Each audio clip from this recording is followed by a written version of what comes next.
Are you too stressed? Are you not stressed enough? Or are you stressing about how stressed you are? Kaila, you're stressing me out. Well, you're in luck because today we're talking about what you get wrong about stress at work and what you can do to fix it. Let's get into it.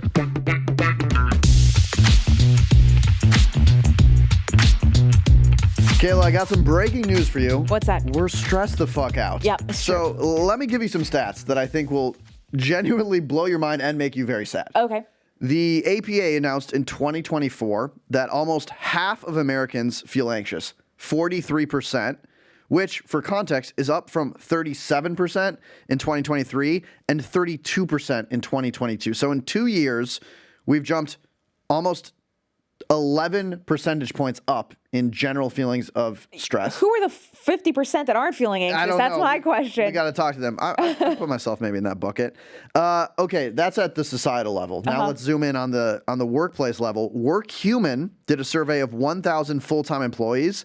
They found that 80% have production anxiety, and nearly 1/3 have it multiple times per week. They suggest this is due to hustle culture, impending layoffs. So people are feeling even stress and anxiety at work. And we're not doing this for free. The American Institute of Stress said that job stress costs employers more than $300 billion a year due to absenteeism, turnover, decreased productivity, and direct medical, legal, and insurance costs. So we're stressed in large, stressed in society, stressed at work, and it's costing us a lot. What the hell is going on here? This seems like this tracks. This seems normal to me. I don't know. Are you guys not stressed? Is somebody feeling not stressed out? What's going on? Who knows? Yeah. So everyone is stressed out. It's not doing us any favors. But the reason we wanted to do this episode is you actually had a really unique change in your life that I think maybe points at a pretty interesting conversation here. So I think that everyone, we've been on the stress Olympics for a while, right? Everyone's busy, everyone's stressed. You're stressed. I'm stressed plus more stress. You think you have a lot? I've got more. I actually have more stress. I'm so stressed. I'm so stressed. Yeah. And so I think that's actually, hot take, unhealthy for us as a society. Yeah. Me personally, I have anxiety, like my therapist and psychiatrist all are aligned. That's like a clinical diagnosis. And so I've spent the last few years like really trying to get a hold of that, like clinical anxiety, trying to be less anxious, trying to be less stressed out. Yeah. And it's worked. Smoking pot, taking pills. Yeah. That's not true. But that being said, I've gotten better. I've gotten a hold on my anxiety. I'm not as stressed out anymore. And I was thinking about this a few days ago, and I was like, I think that anxiety is what made me so good at my job. And I was like, I think that being more mentally well has made me worse at my job. And so the like funny joke title that I was suggesting was like, can you be mentally well and good at your job? And I think the answer is yes. Obviously, it's just a joke. But I was like, okay, like, is there something here? Like, we always are talking about too much stress, but then once we try to actually reduce it, is that a problem too? Is there an optimal level of stress? So to say this back to you, in the past in your career, you were more anxious, not just at work, but just anxiety in general. And you think that anxiety, when you applied it to work, produced great results. Yeah. You were thinking about work all the time. You were stressed about work all the time. And that motivated you to then accomplish great work. Yes, but the reason why I was accomplishing great work was because I was afraid that I was about to get fired. I was afraid that I wasn't doing well at all, that everybody hated me, that like I would wake up in the middle of the night like, oh my gosh, I sent an email and I think I worded an email poorly. Yeah. So I was like, it wasn't that I was stressed about like high outcomes and I was like motivated by the stress. I was like in my own head spinning my wheels, but I was then overachieving because I thought that was the only way that I could be like good at my job. Right. And now you're saying you've gotten your anxiety down. I'm sleeping through the night. to a healthier level, which we love. Yes. And because of that, you're saying your work is less good, or I mean, I'm joking mostly. Like I'm being a little facetious, but like I think that. But I think this is a really interesting conversation. Like I'm wondering what's perception and what's reality is what I'm getting at here. I think what's happening is I'm doing my job now, but I'm not like, if I mess up on something, it is the end of the world. I'm like, the stakes are more appropriate. Yeah. And I think that when I had like no control over my anxiety, it controlled me and my work. And so therefore I was like, if this one small thing that doesn't impact anybody or anything goes wrong, then I am a failure and will always be a failure. And therefore I need to obsess about this small detail. Yeah. And it wouldn't necessarily mean that small detail was better. Like an email was like a better written email or had better outcomes. It just meant I was more worried about it. Yeah. That being said, I do think now when my stakes are more appropriately sized, I'm like, yeah, if I sent out a shitty email, it's actually not the end of the world. So I'm not sitting there rereading. Sometimes maybe a few typos have come out. Right. Like but my stress levels about it are much, much lower. And maybe like there's a few more imperfections in my work. It's this like delicate balance about being stressed enough to like do the thing and care about the thing, but not being so stressed where like over one email, you're thinking about it at dinner that night. And you're not able to like connect to other elements of your life. Exactly. The other thing I think that's interesting in what you say, and I think a lot of people suffer from, is work and identity being tied up into each other. Like you said, if this email doesn't land right, like, oh, I'm a failure. Or if this project at work doesn't go well, I'm a failure. And if your identity is tied up into work, then of course the stress level around identity and preserving that, like that's the one thing that humans want to preserve more than anything else. So I don't know if like necessarily the stress is bad or that you were getting so much of your identity from work that then you were stressed about it because of that. Maybe. And I think though that like physical experience of stress has been reduced. I have also separately been working on like decoupling my identity from my work. Yeah. So maybe those two things are kind of correlated there. But I do have some stats of my own that I'd like to bring up. Okay. Because you're not the only one who did some research. I thought I was the stats guy. Yeah, I can be the stats gal, though. Kayla found out how to use Google. So true. So Headspace, the meditation app or mental health app, I don't know exactly what they do now, put out a 2024 report on workplace mental health. And they said that half of employees say that all of their life stress comes directly from work. Wow. So that's a lot. 1 in 2 people have exclusively work-related stress. And to them, I say, what's your life like? Where you don't have any life-related stress? That's amazing. And worse, 77% said that work stress impacted their physical health. Yeah. That makes sense, right? You're more stressed out. You're probably eating poorly. You're not doing, good habits. You're not working out. You're not, going on walks. You're hunched over. You're stressed. Your posture is shit. You're eating Crunchwrap Supremes at 1 a.m. I don't know how work relates. And then finally, 7 out of 10 people said that work stress caused a personal relationship to end. Wow. Yeah. That is very high. Like, I'd say too high, but I do understand if you're stressed out all the time, you're probably not like the most fun to be around. Yeah. You're probably prioritizing work over other things like your relationship. So I could see it, but that does seem very, very high. It actually makes a lot of sense to me. Like, yeah, you're prioritizing your job, maybe because you feel a lot of stress around it or you have a lot to do. And I mean, a lot of relationships are just a function of time spent with the person. Right. So if you're spending too much time at work and not enough time with family, I can see how that, ends poorly. Or it's about being present. And so even when you're with someone, if you're so stressed out, you're still thinking about work and you're not actually like in the moment live with them. That's very frustrating as well. So that actually makes a lot of sense to me, unfortunately. Yeah. So obviously too much stress is bad. Yes. This is not something you need to hear from us first. Yeah. So you probably haven't heard this one before, but stress, too much. Too much, bad. Why? You get burned out. You are not able to prioritize effectively because your pile of stuff that you're worried about is too high. You're just trying to chip away. You're not making an impact. You're not being productive. Yeah. It erodes, your mental health, your physical health, your productivity at work, all of that. Too little stress. Yes. Keep going. Which is why I started thinking about this is also bad. Yes. So why? You have a lack of motivation. You're disinterested in the work. You know how they say, like, if you want something done, give it to a busy person? You want something done, you're not giving it to an unstressed person because they have nothing to do. They're just like, fucking around. Yeah. And I think so there's this level of stress that is considered good. It can be motivating. It can be, productive. Yep. But like, how do you get to that level? Yeah. So, I think the big reframe here, and I almost said this earlier and caught myself is our default belief is that stress is bad. Like I almost said those words and I prepped for an episode where I wasn't supposed to say those words. Right. So the reframe for you listener is stress is not bad and stress is not good. Stress is something that like happens to you physically and biologically and mentally when you're encountering a difficult obstacle. Right. But you like without stress, you don't have motivation to get through the obstacle.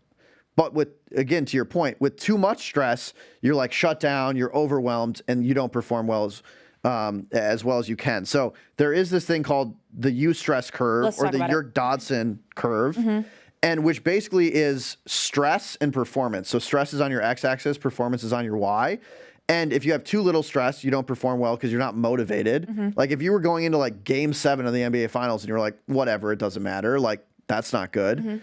If you go too far on the right of the curve, you have way too much stress and then you're debilitated. You're like way too nervous and you can't focus.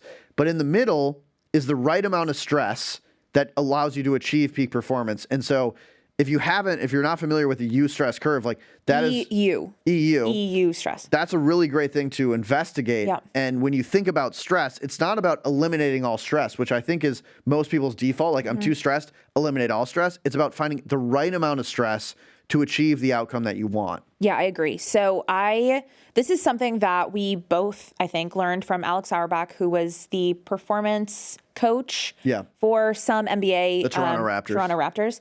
And we used to work with him when we were working at Morning Brew Learning for a performance under pressure course. And I think a lot of how I view stress is thanks to him. So one of the things that he talked about is when stress is good. And there's two main areas. First is when it's contained and short-lived. You know there's an end date or an end time to this stress, and you know that it doesn't go beyond this specific event. Which, in my own words, would be like acute versus chronic. Like chronic stress is like it's just all the time. You don't know when it's going to stop. And then it's also good when it's paired with the necessary recovery. So the 3 different types of stress is acute, which is exactly what you said. Nailed it. An example here would be I'm in a big presentation and a client just asked me a question. I need to answer that question effectively. That's stressful. You're just sitting there like silent for 2 hours. Like, I'm not stressed. I'm not going to answer it. Exactly. Yeah. So that's an acute stressful situation. You need to perform. You need to answer the question effectively and appropriately. There's short-term stress, which is slightly less intensive and short-term than acute. So this is like you have a big project. And the project is involving a bunch of different people. It's going to take you at least a few weeks. Yep. That's short term, it's contained, but it is like a little bit longer. And then chronic or long-term stress, this is like constant. You can't take a break from it. You're busy at work. Maybe you have some external, if I lose my job, I can't pay rent, right? All of those things add to long-term stress. That is the hardest to recover from. And it's also like the most, I think, corrosive to your like mental health. Yeah. I love that breakdown. And there's this guy, Selye, who is he's a Canadian-Hungarian researcher. And he is literally called the father of stress. Oh. Like this was the guy who invented the term eustress, which is positive stress, and distress, which is like the negative stress, and really pioneered this idea that stress is neutral. You can have eustress, positive stress. You can have distress, negative stress. And he has this quote, which is, stress is the spice of life. And like any spice, it should be used sparingly. Huh. Okay, King. All right. Love that quote. That's great. And so this is the whole concept of this Eustress curve where you want the right amount of stress. And what he found, which is very similar to what Alex would talk about, what he found is it varies based on the task. And so the less complex a task is, the more stress you want around it, because you just need general stress to get you to do it. So when you're thinking about like... That makes so much sense. Yeah, when you're thinking about like your emails, we talked about this in a previous episode, that you had 3 unread emails and you just didn't want to do them. Yeah. And like you actually needed to get pretty stressed about that to do it because you knew it was going to be simple. It's just like going into the email. Yeah. And we've all felt that. Like for a very basic task, you kind of wait until the end to do it because you need the deadline pressure, stress to build for you to actually achieve it. What people get wrong then is as the task grows more complex, multiple stakeholders, long deadlines, moving parts, that's where you're going to do your best work in a low stress environment because the complexity is high. If you pair a very complex task with a lot of stress, you get debilitation. That's where you enter into distress. And so I think that's a really good tactic for people to have, is thinking about the level of complexity of your task and matching that to the appropriate stress response you need to achieve peak performance. And we'll be right back after this. Okay, back to the show. That's interesting, but like, can we talk through an example? Because I guess my question there is, I don't really know, like, okay, let's say I have a complex task and I'm stressed as hell. Yeah. Like, how do I reduce the stress or the complexity in order to like perform well? Yeah, it's a really great question. So I was doing other research around this topic, and there's been a lot of research into basically this question, which is like, what does like really stress people out in a negative way? And the number one or number two causes tend to be like ambiguity and either like you're not sure what you need to do. Like it's so complex, you have no idea. Or like we've all had this experience at work where like your role is kind of ambiguous. You're not sure like what you're actually measured against. And so my response to your question is, if you have a very complex thing that you're feeling stressed about, bad scenario, what you need to do is take that task and get more clarity around it. So if something is very complex, you'll often hear like productivity gurus say, break it down into parts. Yeah. So take the very complex thing and go, okay, I need to achieve this project in 3 months. Okay, what do I need to achieve this week? Right. What are the consummate parts that add up to this whole? And put those on a deadline. Now you're dealing with less complex individual tasks, and the stress you feel is actually now moving from distress to eustress, where, okay, I have the right amount of stress to do this simple thing. Like any complex project can be broken down into much simpler tasks where the stress is going to actually match the situation. That makes sense. I totally see that. And it's basically like taking the complexity and keeping the stress, making the complexity less complex, like making it more simple and allowing that stress to be like motivating instead of debilitating. Yes. And I think people's normal reaction to that scenario that we've all been in, where you're given this very complex project at work, it feels high stakes. So now you're in the danger zone. Oh shit, this is complex. There's a lot of people involved. And I'm stressed. What people tend to do is like, I need to be less stressed. So they just try to like forget about it, or like go to a sauna, or, you know, smoke some marijuana. Like do whatever you got to do to de-stress. Yeah. But that doesn't remove the complexity of the project. It's still there when you wake up. And I think that's where you get into the situation that Alex is describing of chronic stress, where now you're just stressed all the time because you haven't actually solved anything. So instead of focusing on decreasing stress, the thing you should focus on is decreasing complexity, getting clarity. And if you're able to do that, then you're going to feel good. Then stress is helpful. It allows you to achieve things. You get the dopamine rush of achieving them, and you're in a much better spot. Yeah, that's a really good tactic. I will give you that. Yeah, that's great. We should have a podcast about this or something. Okay, let's flip it though. Yeah. Let's say like my situation right now, which is, again, I think I'm good at my job. I think I'm doing well. I think it's just that I found that my anxiety was extremely motivating. Sometimes it was debilitating, but often I was going above and beyond so frequently. I was just sitting there thinking about work instead of like actually recovering, relaxing. Yeah. But now I'm much better at that. And it feels like there's this like, maybe this is definitely a me problem. Like there's like a hole in my life where I used to be like stressed about work and like spinning my wheels over little stuff. And now I'm not. But sometimes I feel like that hole is filled with like doing nothing or not being productive at work. Yeah. And so I'm like, how do I bring back some stress that in a productive way to get me to like move forward? Yeah. I mean, look, for the record, we're not psychologists. So for those listening, my advice Don't actually listen to us. My advice is not gospel. It is like, it's so interesting. I don't know if I have an answer, but like, I do think this is something a lot of people like struggle with, like particularly in American culture. If you try to like remove yourself from work, which I think in some element is like healthy, we just generally have a sense that like work gives you worth a lot of time. And so when you do that, you're like, okay, I'm like maybe happier because I'm like not as stressed about work, but like, damn, isn't that supposed to be important? Like, I do think there's like a grappling you have to do with, and this is not easy. my general sense or my general advice is like, you should do both things with a lot of intention. So like when you're working, you should be working and like focused and intentional about it. And then when you're not working, you should be intentional about that. Like taking leisure seriously. It sounds oxymoronic, but I think that's very healthy. I think the number one situation you want to avoid is when you're not relaxing and you're not working. Yeah. Because you're like sitting on the couch, you're watching a show, which should be relaxing, but you're still thinking about work, but you know you're not going to do anything about that work until the morning. So why do you even need to be thinking about it now? And then you just start to spiral. Yeah. And if it sounds like I've suffered from this, I was like, you're describing anxiety. Trust your instinct.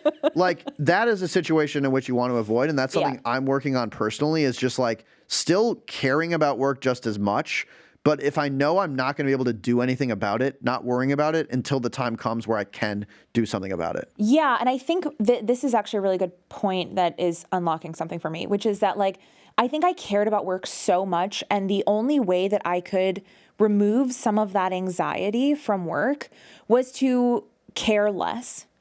And I'm not saying I don't care about my job. I've actually I'm in like a dream job right now. Like I really love what I'm doing. Every day is interesting. Yeah, you get to talk to me all day. Exactly. It's amazing. Why wouldn't that be great? But I feel like because I've convinced myself that the only way to stop spinning my wheels and like watch TV and enjoy it and not just be like, oh my gosh, I have to be doing this stuff, I should be doing this, was to like convince myself that it doesn't matter as much. And so I think that there's this like, it's this pendulum that where now I've been like, well, nothing really matters. And that's the only way that I can actually cut myself off from worrying about work. But I'm like, well, it's 9:00. This doesn't matter. I just told myself from 5 p.m. to 9 a.m. that it doesn't matter. It's 9:01.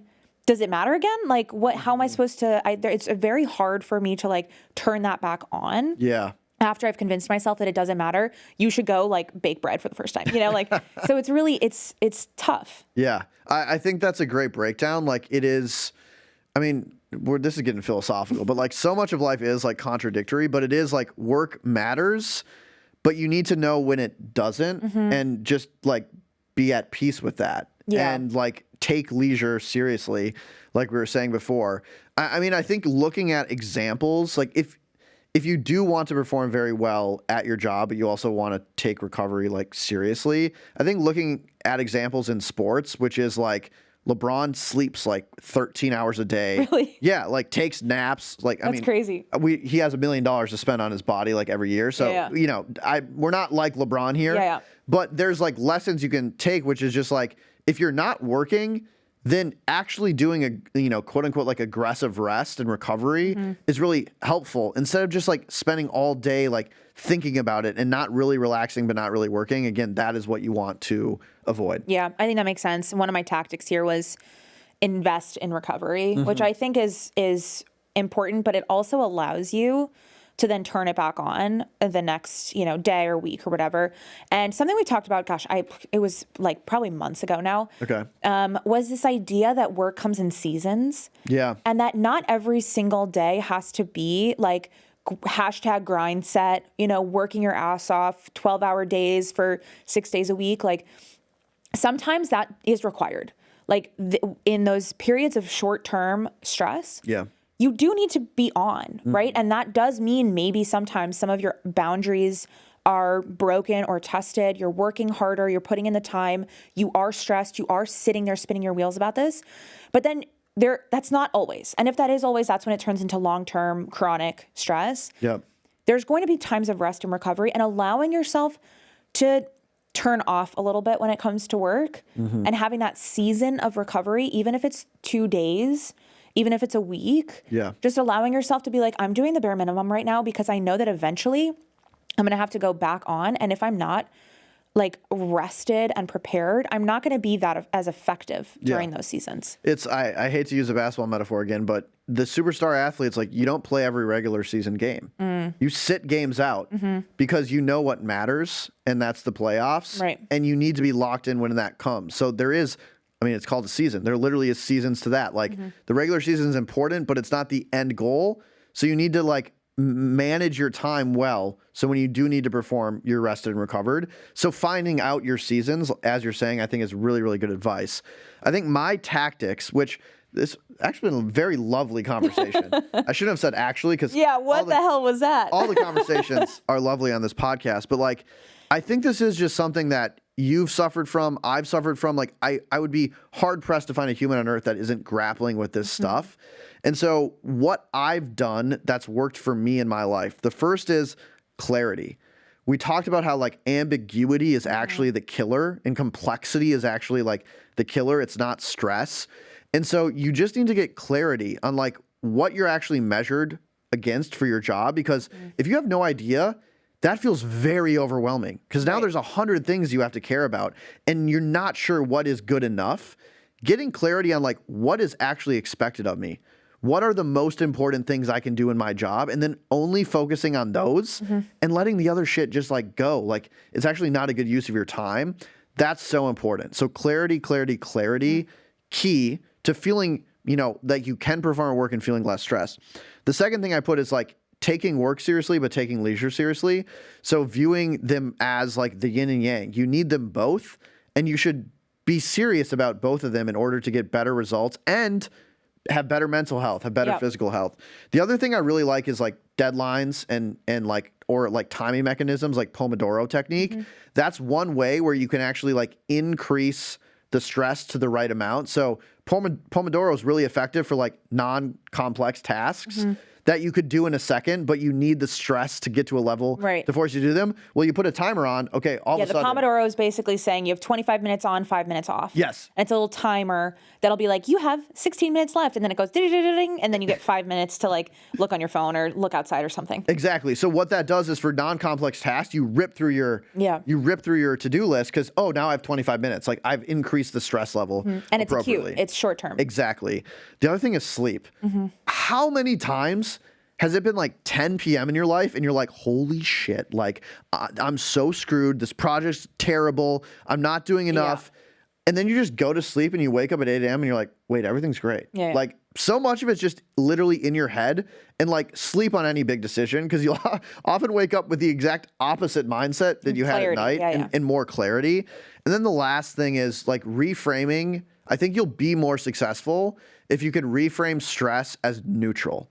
Like, stress is not good. Stress is not bad. Stress is something that's going to happen to you.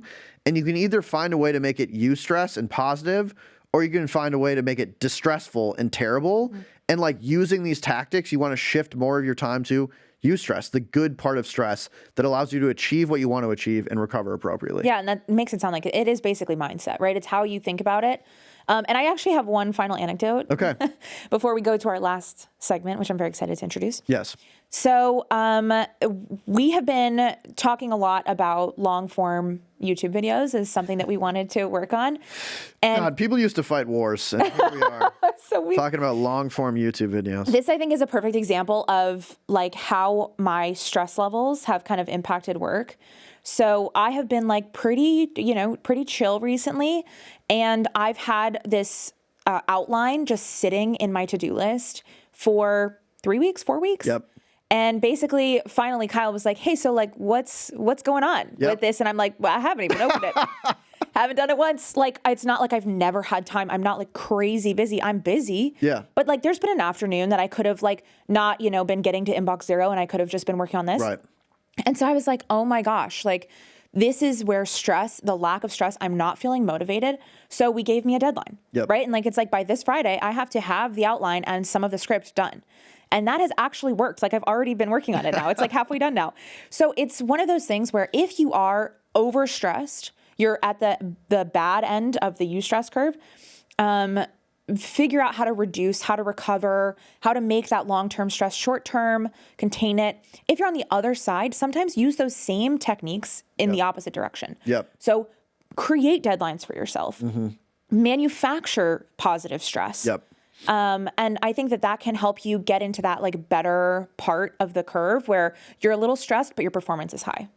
You're spot on, and it's a perfect antidote. And I'll share one of mine, which goes back to my college days, which is writing papers. I was a philosophy and political science major, so pretty much all you did was write like 20-page papers.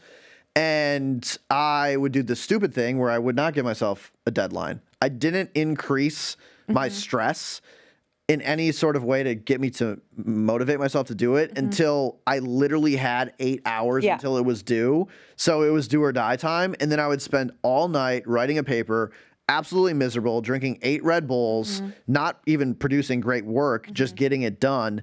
And that is the downside of your anecdote is like, if you let a project get too far away where you haven't started, then the deadline gets so tight where you're so stressed out because you need that amount of stress to actually produce, but you're miserable. And so breaking it down into the parts and having deadlines is so important. That's what I should have been doing with these papers. I did pass college, so that's good. I graduated. We're here now, but it could have been a lot easier. Yep. Let's move to our final bonus segment, which is per your last email. Yes, we're so excited. The name, hilarious, amazing. Yes. I have here in my hand an email that we received. Wow, and it is lengthy. Okay. So lock in. But this is the kind of stuff that we love to see. Yes. We love to hear how you are thinking about what we're producing, how you're thinking about us. I just love positive affirmation. And positive affirmation. Yeah. So this is from Colette. And she sent, I could listen to Per My Last Email every day. The banter is so fun and the content is so current and helpful. Keep up the good work. Colette, you are so smart. So pithy, so fast. Yes. A hit of dopamine to both of us. We love Colette. Thank you for sending that in. If you want to send us some positive affirmations or ideas for shows or whatever, our inbox is always open per my last email at morningbrew.com. We genuinely do love to hear from you.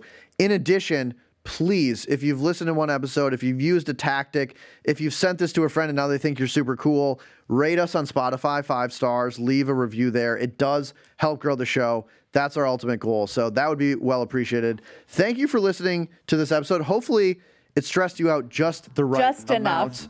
And let's roll the credits. Let's do it. Our producer is Michaela Heck. Our technical director is Uchenna Ogu. Sarah Lovejoy is a senior account manager. And our president is Devin Emery. This show is a production of Morning Brew. Thanks for listening, and we'll be stressed with you next week. See y'all. Kayla, some breaking news today on the pod. Let's start over. Okay. I said were, but I didn't. It is the problem. We're stressed. We're stressed out. I think we're not stressed enough. I think that's the problem right about now. Well, giddy up, because we're stressed out.